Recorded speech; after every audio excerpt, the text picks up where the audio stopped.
As I pulled into my driveway, I almost didn't recognize my own house.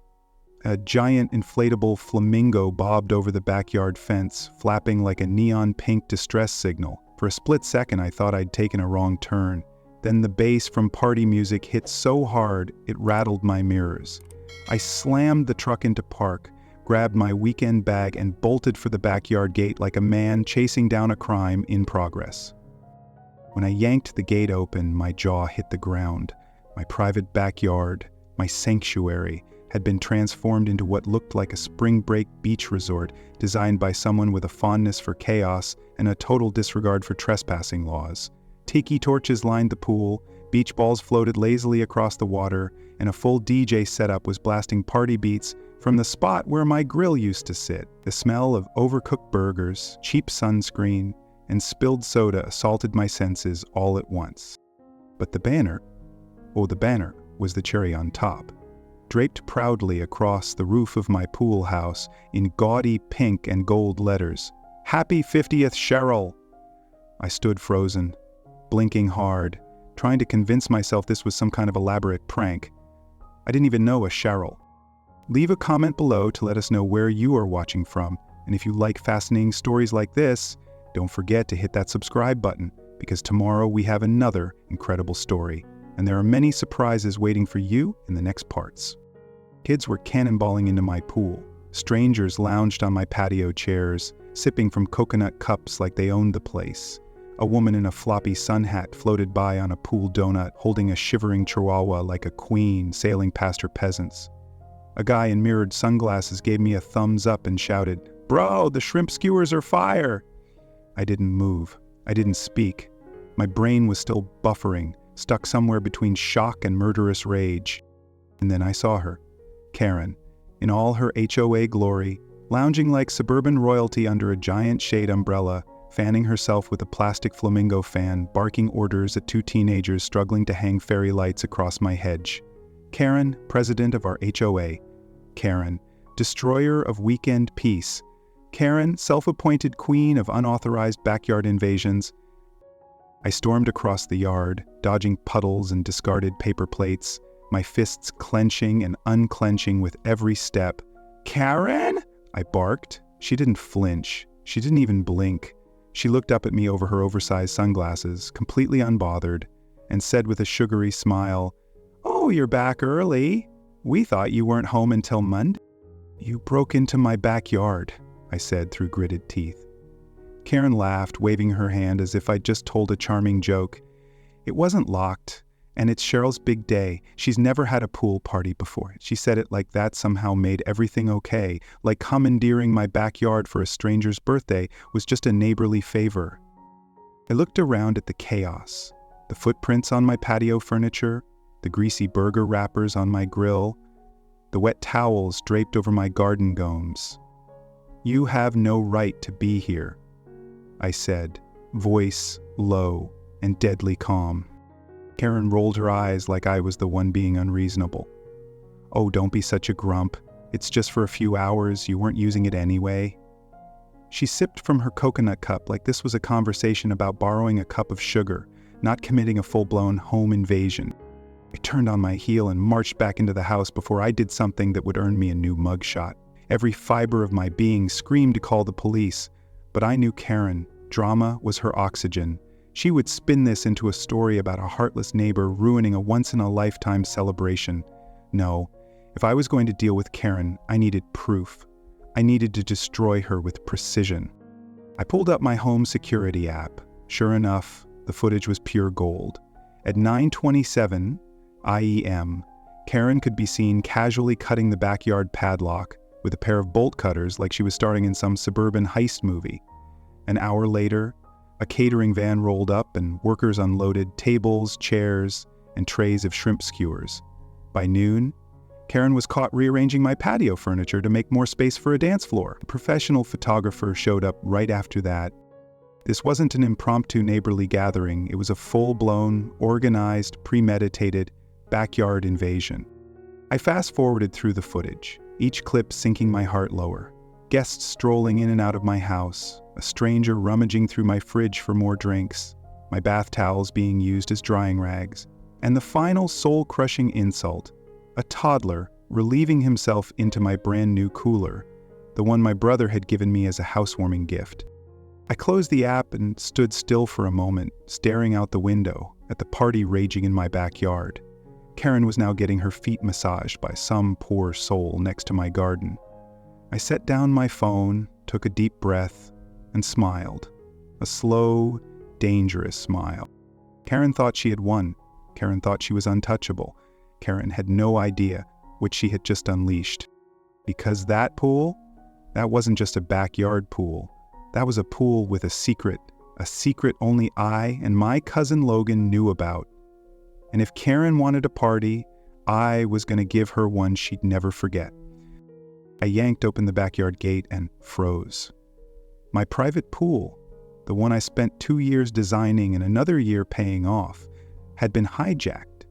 Tiki torches lined the deck like a deranged luau. Beach balls bobbed in the water. A full DJ setup blasted club music next to my grill, now buried under soggy burger buns and empty Solo cups. Strangers lounged in my lawn chairs, kids cannonballed into the deep end, and someone had turned my patio into a makeshift buffet, complete with shrimp skewers and half-melted cake. In the center of it all, perched under a massive Happy 50th Cheryl banner, sat Karen, HOA president, sundress, sunglasses, sipping from a coconut cup like she owned the place. She waved lazily at me like I was a passing mailman. I stormed across the yard, dodging beach balls and discarded flip-flops. "Karen," I said, voice already tight, "what the hell is going on?" She glanced up from her throne, not a flicker of guilt in her eyes. "Oh, good, you're back early," she said, waving her drink. "We thought you were gone until Monday." "You broke into my backyard." "It wasn't locked," she said with a shrug as if that excused everything. Cheryl's never had a real pool party, and honestly, we figured community spirit, you know? I stared at the chaos around me. The guests trampling my lawn, someone juggling hot dogs by my deck, and felt my blood pressure spike. "This is trespassing," Karen rolled her eyes. "It's just a few hours." "Don't be such a grump, you weren't even using it." I turned on my heel and walked back into the house before I said something that would end with me being arrested. I needed evidence. Cold, undeniable proof. Inside, I pulled out my home security app. It didn't disappoint. At precisely 9:27 a.m., Karen could be seen with bolt cutters snapping my backyard padlock like it was a ribbon at a grand opening. An hour later, a catering van pulled into my driveway, then Karen rearranging my patio furniture like she was directing a wedding. Guests pouring through my back door into my kitchen, someone rooting through my fridge. My jaw tightened when I watched a teenager wipe his hands on my bath towel, the one embroidered with my initials, and then the final insult. A toddler, pants down, relieving himself into my floating cooler, my brand new cooler. I stared at the screen, mouth hanging open. It wasn't a party, it was an invasion. When I stepped back outside, Karen was getting a foot massage under an umbrella, blissfully unaware that her entire world was about to get flipped upside down, and I knew exactly how to do it. I didn't storm or shout. I didn't grab the bolt cutters or start herding people out like a bouncer at closing time. No, I smiled. Because my pool wasn't just a pool. It had a secret weapon, a hydraulic wave system hidden under the deck tiles, installed last summer for surf practice. Never tested with people in it. Until today. I walked calmly to the shed, unlocked the hidden control panel and tapped the screen. One big button blinked up at me, Wave Mode Extreme. I hesitated for half a second, not out of mercy but to savor the moment. Then I pressed it. The system had a warm-up delay, about 5 minutes. Perfect. I leaned casually against the fence, sipping a soda someone had abandoned on my grill, and watched the chaos unfold in slow motion. Karen was on the mic now, rallying the partygoers for a group photo. "Everyone by the pool," she chirped, voice sugary enough to cause cavities. The guests dutifully lined up along the pool edge, plastic cups in hand, kids squirming in dripping swimsuits, Cheryl front and center with a glitter sash, reading fabulous at 50. The DJ gave a thumbs up, the photographer counted down. 3, 2, 1, and then it hit. The first surge rolled through the pool like a slow punch, gentle enough to seem like a freak wave. A few beach balls bobbed higher. Some guests laughed, thinking it was funny. Karen chuckled into the mic, "Guess we brought the beach home." Then came wave 2. Bigger, meaner. It slammed into the platform edge, knocking over a centerpiece made of balloons and floating flamingo heads. A couple of guests stumbled. Someone dropped their drink into the pool. A shriek cut through the music as a woman slipped, her chihuahua launching out of her arms like a furry cannonball. I watched with detached amusement as wave 3 barreled in, strong enough to send the entire inflatable buffet table crashing into the shallow end. Hot dogs, buns, skewers, all spinning like debris in a suburban tsunami. Karen finally realized something was wrong. She grabbed the mic again, shouting, "Everyone, move away from the edge!" Too late. Another surge rocked the deck. A folding chair flipped. Someone's shoe went airborne. A kid lost his float and dog-paddled frantically toward the steps. The DJ, trying to save his rig, slipped and took out the speaker stand. The music cut off mid-beat, replaced by the sounds of splashing, screaming, and a very wet Karen shrieking into a dead mic. I leaned casually against the fence, tapped the screen again to stabilize the waves back to moderate, just enough to let them scramble to dry land without permanent injury. The goal was humiliation. Karen, soaked to the bone, dress clinging like wet tissue paper, stomped toward me, heels squelching with every furious step. "What did you do?" she barked, spitting water. I sipped my soda, deadpan, activated my pool's wave feature, safety precaution, for all the unauthorized guests. Her face contorted, flipping between outrage and horror. "This is a violation. You endangered everyone." I raised an eyebrow. "Karen, you broke into my backyard, cut my lock, hosted an illegal event. You endangered yourself." For a moment, she looked like she might combust on the spot. Before she could scream again, the sound of sirens sliced through the chaos. She actually smiled, thinking salvation had arrived. But it wasn't her rescue, it was mine. The police SUV rolled to a stop at the curb. Karen marched toward it like a woman claiming her rightful throne, water dripping from her dress and fury etched across her face. But her strut faltered the moment the officer stepped out, glanced around at the soggy disaster zone, and walked right past her. Straight to me. "You're the homeowner?" he asked. I nodded. "Mind telling me what happened?" Karen rushed forward, sputtering. "He endangered us. Look at this. He activated some dangerous machine in the pool." The officer held up a hand, calm but firm. "Ma'am, we already reviewed security footage." He turned back to me. "We need your statement to complete the report." Karen blinked, mouth flapping like a stranded fish. "Security footage." I pulled out my phone and tapped the screen. Up popped a crystal-clear video of her snipping the padlock with bolt cutters and ushering a catering crew inside like it was her personal venue. The officer gave a grim nod. "Yeah, we saw this." Another officer began gathering statements from the damp, miserable guests. Several, once loyal to Karen, wasted no time blaming her for everything. "She said it was her friend's place," one woman shouted. "I thought it was authorized," yelled another man, still dripping and holding a ruined shoe. Cheryl, the birthday girl, stood under the deflating flamingo arch, mascara running down her face like black rivers. She glared at Kieran with the fury of someone who just realized her dream party had become neighborhood legend for all the wrong reasons.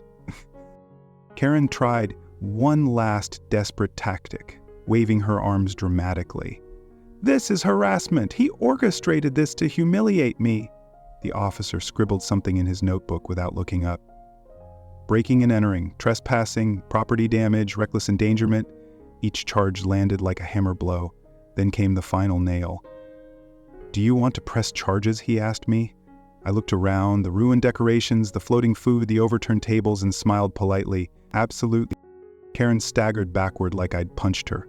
"You can't," she gasped. "I was trying to bring the neighborhood together." The officer calmly read her Miranda rights as he asked her to sit down and wait while they finished gathering evidence. She slumped onto the steps, drenched, defeated. and entirely out of options. Meanwhile, the guests bailed, half of them slipping and sliding their way to the street, the other half pretending they didn't know Karen at all. Someone scooped up the inflatable flamingo like a war trophy and stuffed it into their trunk. Even the DJ ghosted, muttering, "Not worth it," as he pushed his broken speaker down the block. By the time the police finished up, the backyard looked like a battlefield after a very colorful, very ridiculous war. Karen was left sitting alone, her once pristine sundress now clinging to her like a soaked flag of surrender. I stood by the gate, arms folded, watching her silently. She locked eyes with me, hatred simmering beneath her exhaustion. "You haven't seen the last of me," she hissed. I smiled, calm as the now settling pool. "Good. I'll make sure the cameras are rolling next time, too." The officers led her away for processing, and the last image I had of Karen that night was her being stuffed into the back of a squad car, dripping water onto the seat, the remains of a broken birthday dream trailing behind her. But I knew, and Karen definitely didn't know, that her real nightmare was just beginning. The next morning, the neighborhood Facebook group exploded. Screenshots, videos, and memes filled every thread. Someone posted a slow-motion clip of the moment Karen slipped and fell during the second wave, complete with dramatic opera music in the background. Another neighbor photoshopped a pirate hat onto her head and captioned it, "Captain Karen and the SS Bad Decision." Karen, predictably, didn't stay silent. She posted a furious message, claiming she was the real victim, that the neighborhood had been tricked by a malicious homeowner spreading fake narratives. She accused me of endangering lives, ruining a beloved community event, and tarnishing her personal reputation. She even suggested that I had hacked her phone to plant evidence. The comment section didn't go how she hoped. People chimed in with their own footage, their own stories. Cheryl posted a picture of her ruined party dress, caption, "Thanks for nothing, Karen." The DJ added a meme of a flaming turntable, tagging it, "DJ Tsunami, now taking bookings." Even the caterer posted, saying, "Next time get permission and a permit." By noon, Karen tried to pivot again, announcing an emergency HOA meeting to address the growing issue of cyberbullying and homeowner misconduct. No one was fooled. The comments ranged from sarcastic RSVP memes to someone asking if she'd be providing life vests at the door. Meanwhile, I wasn't staying quiet either. I filed my official charges: trespassing, property damage, and unauthorized use of private property. I also attached copies of every video, screenshot, and neighborhood comment backing up the story. My cousin Logan, the mechanical engineer who helped build the Wave system, even wrote a technical statement confirming that the Wave feature had been completely legal, properly installed, and not intended for public parties, especially unauthorized ones. That night, I sat on my decks, sipping a well-earned beer, watching my calm, clean pool glisten under the backyard lights. No floating cakes, no drunken guests, no inflatable animals being launched into low orbit, just peace. For the first time in weeks. Real peace. And yet, deep down, I knew this wasn't over. Karen wasn't the type to go down without swinging. Or, at the very least, plotting.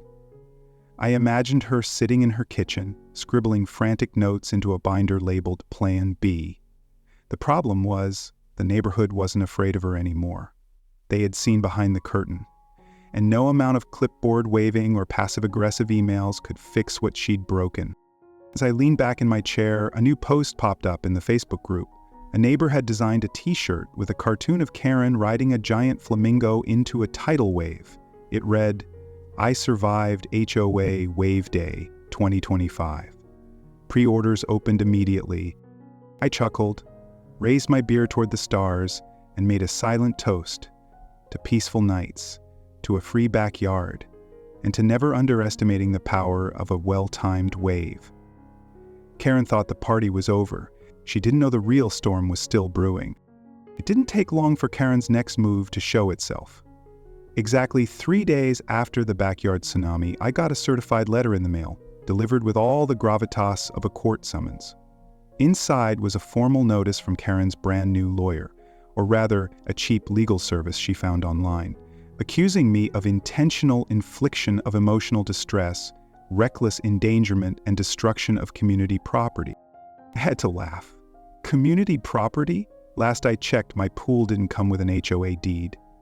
According to her letter, Karen demanded $10,000, 0 cents, in damages, reimbursement for party expenses, emotional trauma therapy, and, I nearly choked on my coffee, replacement inflatable decor. She actually itemized the pink flamingo float at $249.99, calling it an essential centerpiece. I called my neighbor Dave, who happened to be an actual attorney and a longtime witness to Karen's antics. He skimmed the letter, chuckled, and said this isn't a lawsuit, it's a tantrum dressed in Times New Roman font. He told me not to worry. In fact, he suggested we counterfile for trespassing, property destruction, and legal harassment, just to drive the point home. Meanwhile, Karen was busy trying to spin her narrative publicly. She posted in the Facebook group again, claiming she was under relentless attack by certain anti-community individuals, and that she deserved justice for being a champion of neighborhood unity. The comments shredded her like confetti at a 4th of July parade. One neighbor posted a photo of the wave machine button, captioned, "Neighborhood unity, just add water." Another simply commented, "Karen, you're not the main character." As the emergency HOA meeting approached, the energy in the community shifted. People were no longer whispering about Karen. They were laughing openly. Old stories resurfaced about fines for garden gnomes, violations for holiday wreaths, and even threats against a kid's lemonade stand because it violated non-commercial zoning. The myth of Karen's authority had crumbled. When the night of the meeting arrived, I almost felt bad. Almost. The high school auditorium was packed again, standing room only. Karen marched to the front with her signature sunglasses on, indoors, at night, and a thick binder labeled evidence. She set it down with a dramatic thud and launched into a speech that could have won an Oscar for most out-of-touch monologue. She claimed that without her leadership, the community would collapse into chaos, that she had sacrificed years of her life for neighborhood beautification, that she had personally saved dozens of children from pool hazards by commandeering my pool, apparently. At one point, she even tried to paint herself as a misunderstood visionary, held back by jealous, lazy neighbors who resented her tireless efforts. You could practically hear the collective eye roll sweep through the room. When it was finally my turn to respond, I kept it short. I stood up, held up the wave machine remote, and said, "All I ever wanted was my backyard back. Karen turned it into a circus. I just turned the tide." The room erupted into applause. The board wasted no time. The motion was raised and seconded within minutes. Immediate removal of Karen from all HOA leadership positions. The vote wasn't close. It was a landslide. Karen, realizing she had lost all support, gave one last shriek about lawsuits and legal vengeance before grabbing her binder and storming out the side door. A few neighbors politely clapped her departure. Someone played a clip of ocean wave sounds from their phone as she left. The night ended with neighbors gathering in the parking lot, sharing stories, laughing, making actual plans for a real community barbecue, one that didn't involve stolen property or a surprise flamingo flotilla. Standing there under the streetlights, listening to the easy laughter and watching people finally feel free, I realized something. Karen hadn't just lost a party. She had lost her kingdom. And me?